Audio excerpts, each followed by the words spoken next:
I got green all over the place, Charles. All major averages in the green right now. We're grinding higher.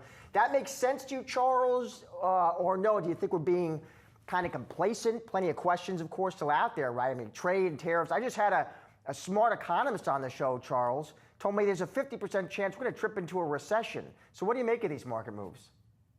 Well, I think he's being conservative to say it's only a 50% chance of a recession. But yeah, this is a very complacent market. We went into this year with the market priced for absolute perfection. Of course, we didn't get perfection when we ended up with the trade war, a lot of volatility in the administration, and of course, the Middle East war.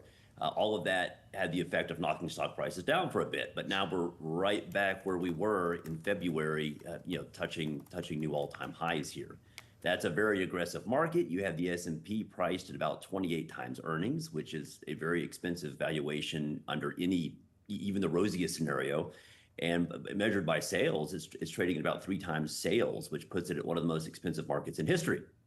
So yeah, there's a lot of optimism built into this market. Is it too much? I guess we'll find out soon enough.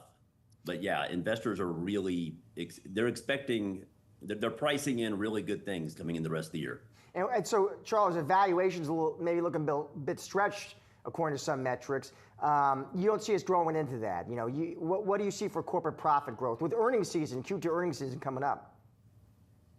That's going to be really tough because the environment we're in right now, post-tariff, makes comps really, really difficult. So will earnings growth even be higher at all this year in a lot of sectors? I really don't know. Like that is really...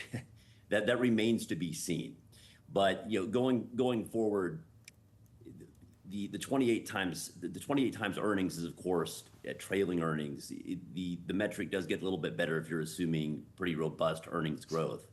I'm not so sure that's a realistic expectation though. So Charles, so you sound cautious here. Against that backdrop, where do you want to be committing capital, Charles? How do you want to be positioned? Yeah, in a market like this, it probably doesn't make sense to put a lot of buy and hold capital at play. So you can really go about this 2 ways. You can focus more on short-term trades, or you can focus more on income. And I think right now, with some of the yields we see in certain pockets of the market, taking an income approach makes a lot of sense. Business development companies are a fine example there. A lot of these are yielding in excess of 10%. Some of the more conservative ones are yielding 5 to 7. That's really competitive if you believe, as I do, that we're likely to be in a range-bound market for probably the rest of this year. When you talk about these business development companies, these BDCs, Charles, which ones make your radar? Given the economic uncertainty, I think you do want to focus on the conservative names right now. I don't think you want to stretch and go for the super high yielders. Main Street Capital is probably the highest quality blue chip in the group. They have a very conservative dividend policy, which I like. They pay what I would call a sustainable monthly dividend.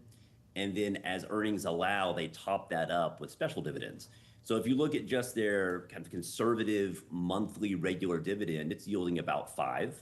You add in the special dividends they've had over the last year, that pushes that yield to about 7. Now that the special dividends vary, of course.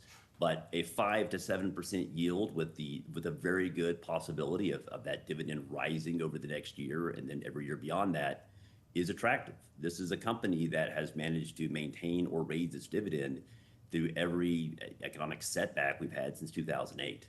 That's attractive. Charles, appreciate your time and those picks. Thank you.